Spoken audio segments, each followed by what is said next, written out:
Halo Bang, perusahaan Otonomiyaki Indonesia yang merupakan anak perusahaan Otonomiyaki Jepang memiliki periode pelaporan tahunan yang berlangsung dari 1 April hingga 31 Maret.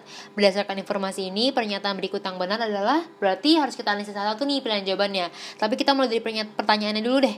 Di sini disebutkan bahwa periode pelaporan tahunannya adalah dari 1 April hingga 31 Maret. Nah, jangka waktu 1 tahun inilah yang disebut sebagai tahun fiskal. Atau kalau mau diulang lagi, tahun fiskal adalah periode pelaporan keuangan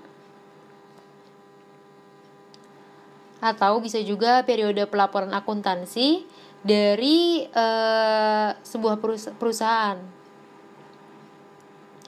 Jadi si perusahaan Otonomiyaki ini telah mengadopsi tahun fiskal dari 1 April hingga 31 Maret.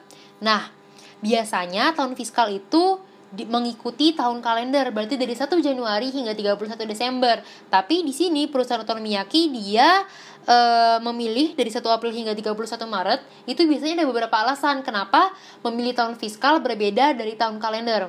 Yang pertama, alasannya bisa jadi karena bisnisnya adalah bisnis musiman. Kenapa bisnis musiman bisa memilih tahun fiskal yang berbeda dari tahun kalender? Karena musim penjualannya bisa jadi tinggi pada bulan-bulan tertentu, sehingga musim penjualan yang tinggi ini dipilih sebagai kuartal terakhir agar kinerja perusahaannya itu kelihatan meningkat di akhir tahun gitu. Kemudian yang kedua, bisa juga karena penghematan biaya akuntansi. Kenapa kalau ganti tahun fiskal bisa jadi biaya akuntansinya itu lebih hemat? Karena biasanya perusahaan-perusahaan lain mengadopsi tahun fiskal seperti tahun kalender yang berakhir di akhir tahun gitu. Jadi dengan mengubah tahun fiskalnya ke tanggal lain, jadinya bisa mengurangi biaya yang diperlukan untuk menyewa akuntan eksternal gitu. Karena kemungkinan kalau misalnya di akhir tahun banyak perusahaan yang menggunakan jasa akuntan, jadinya akuntannya ini menaruh harga yang lebih mahal gitu. Jadi kalau misalnya kita membuat tahun fiskalnya di tahun-tahun yang lain, biaya akuntansinya ini bisa jadi lebih murah.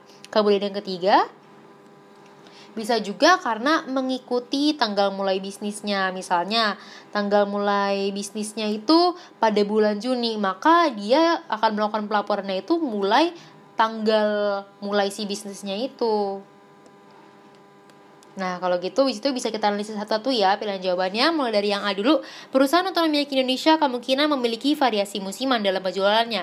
Yang ini benar karena dia mengadopsi tahun fiskal yang beda dengan tahun kalender. Jadi bisa jadi karena perusahaan Otonomiyaki ini memiliki bisnis yang musiman sesuai dengan alasan kenapa orang-orang mengubah tahun fiskalnya. Kemudian yang B, perusahaan Otonomiyaki telah melanggar prinsip periode akuntansi.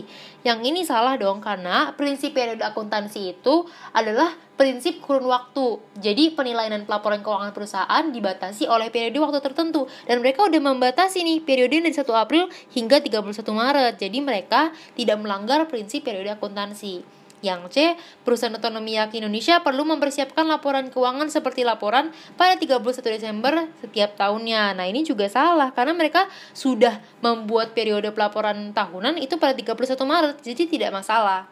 Kemudian yang D, perusahaan Otonomiyaki Indonesia telah mengadopsi tahun fiskal. Yang ini benar karena tadi tahun fiskal yang dia pilih itu beda dari tahun kalender biasanya. Makanya dia mengadopsi tahun fiskal yang berbeda gitu.